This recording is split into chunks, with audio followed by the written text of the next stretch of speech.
गुजरात में प्रचंड बहुमत की जीत का नशा अभी भारतीय जनता पार्टी का टूटा नहीं है, क्योंकि तस्वीरें ये लगातार दिखाने की कोशिश की गई कि साहब जब भी सदन में मोदी जी जा रहे हैं तो 15-20 मिनट तक लोग उनके स्वागत के लिए सिर्फ और सिर्फ तालियां बजाते हुए दिखाई दे रहे हैं।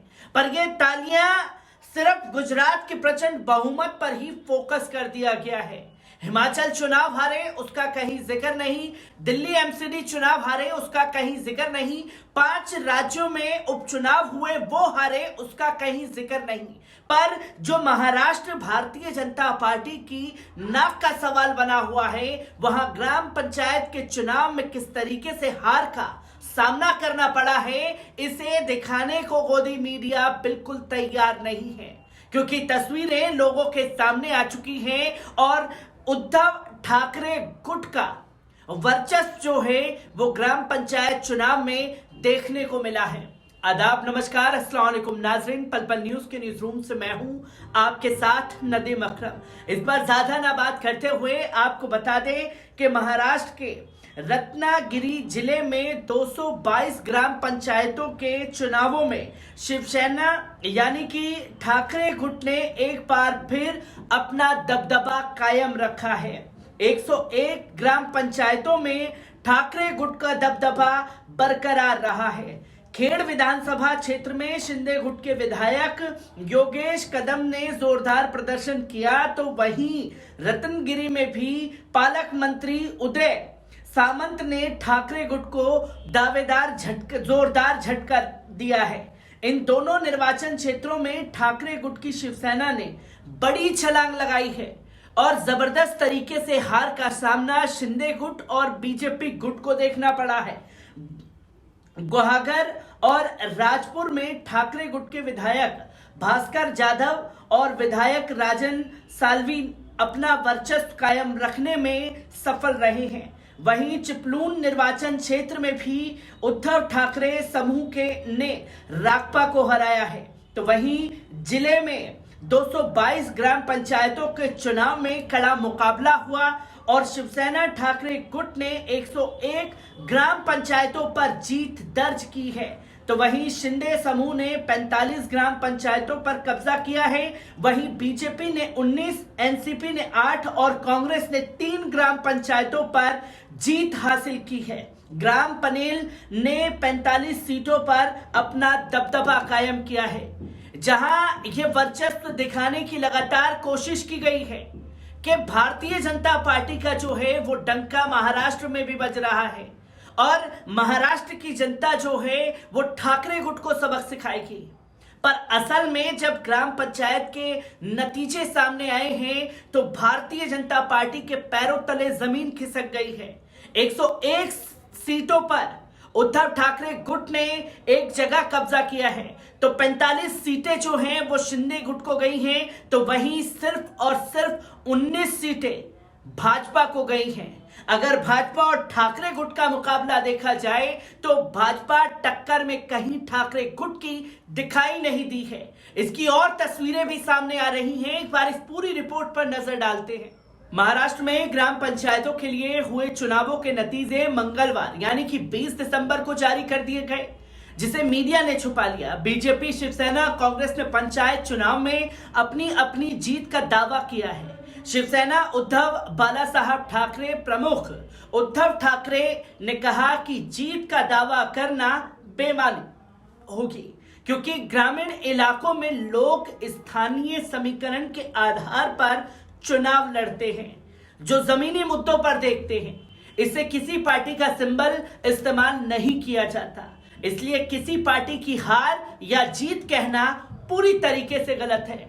जिस पर पूर्व सीएम उद्धव ठाकरे ने कर्नाटक सीमा विवाद को लेकर कहा कि महाराष्ट्र सरकार ना गंभीर है ना सक्षम है। कर्नाटक की दादागिरी चल रही है और महाराष्ट्र की सरकार हाथ पर हाथ धरे बैठी है। उद्धव ठाकरे गुट के नेताओं ने पंचायत चुनाव में अपनी जीत का दावा किया है। वहीं बीजेपी ने भी महाराष्ट्र में ग्राम पंचायत चुनाव के नतीजों में बड़ी जीत का दावा किया है। राज्य के उप मुख्यमंत्री देवेंद्र फडणवीस ने भी ग्राम पंचायत चुनाव के नतीजों पर कहा कि हमारे गठबंधन को शानदार जीत मिली है। पर हकीकत कुछ और ही दिखी। उन्होंने कहा कि लोगों ने ग्राम पंचायत चुनाव में बीजेपी और बाला साहेबची शिवसेना को जनादेश दिया है। हम पूरे विदर्भ कोंकण में जीते हैं। मैं लोगों का आश्वस्त करना चाहता हूं कि पीएम मोदी के नेतृत्व में हम लोगों की सेवा करते रहेंगे। मतलब ग्राम पंचायत में भी मोदी जी की वजह से कुछ सीटें इनको मिल पाई हैं। अपना वजूद भारतीय जनता पार्टी का कुछ नहीं है। तो वहीं आपको बता दें कि पंचायत चुनाव में 3500 से अधिक सीटें जीती। बीजेपी समर्थित उम्मीदवारों ने 3500 से अधिक सीटों पर जीत हासिल की है और मुख्यमंत्री एकनाथ शिंदे के नेतृत्व वाले शिवसेना गुट के समर्थित उम्मीदवार 1000 से अधिक सीटों पर जीत रहे हैं। ये दावा भाजपा ने किया।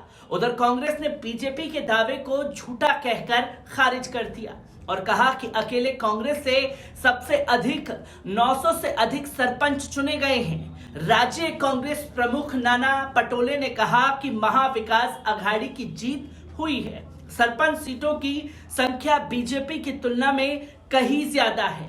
कांग्रेस नेता ने बीजेपी को नागपुर जिले के सटीक आंकड़े पेश करने की चुनौती दे दी है, जहां उन्होंने दावा किया है कि उनकी पार्टी ने 200 से अधिक सरपंच सीटें जीती हैं।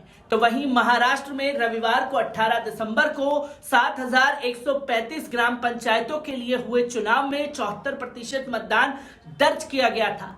ग्राम पंचायत चुनाव आमतौर पर राजनीतिक दलों में संबद्धता के आधार पर नहीं लड़े जाते हैं। इन ग्राम पंचायतों में ठाणे की 35 सीटें, पालघर की 62, रायगढ़ की 191, रत्नागिरी की 163 और नासिक की 188, धुले की 118, जलगांव की 122, 195, नंदुरबार की 176, सोलापुर की 69 और 259 सीटें जो हैं। इसी में औरंगाबाद की 429 सीटें थी, नांदेड़ की 671, उस्मानाबाद की 165 और जलाना की 254, लातूर की 338 ये शामिल सीटें रही हैं। इसके अलावा अमरावती में 252, अकोला में और बुल्हाड़ा में, वाशिम नागपुर में 280 और वर्धा में चंद्रपुर और भंडौर गुंदेड़ी और गढ़चिरौली की 25 सीटें जो हैं वो शामिल रही हैं, जिसकी तस्वीरें देश की जनता के सामने हैं। क्योंकि कई जो राज्य हैं, खासतौर पर महाराष्ट्र, उसके कई जिलों में ग्राम पंचायत के चुनाव हुए, जहां 7100 सीटों पर चुनाव हुए, पर भारतीय जनता पार्टी ने दावा किया कि वो 3500 सीटें जीत चुकी है और कांग्रेस ने उन्हें आंकड़ा दिखाने के लिए कह दिया कि बैलेट पेपर पे ये चुनाव हुए हैं, आप हकीकत को देश की जनता के सामने रखें। और ये पहला चुनाव ऐसा हुआ है कि मीडिया पूरे साइलेंट मूड में है, वरना अभी तक जो मेन स्ट्रीम मीडिया है वो बीजेपी की जीत का डंका मचवाना शुरू कर देता। पर यहां उद्धव ठाकरे गुट ने जो अपना वर्चस्व दिखाया है इस ग्राम पंचायत चुनाव में, उससे भारतीय जनता पार्टी की यकीनन जो है जमीन खिसक गई है महाराष्ट्र में। मैं ऐसी ही तस्वीरों से आपको रूबरू कराता रहूंगा। दीजिए इजाजत, शुक्रिया।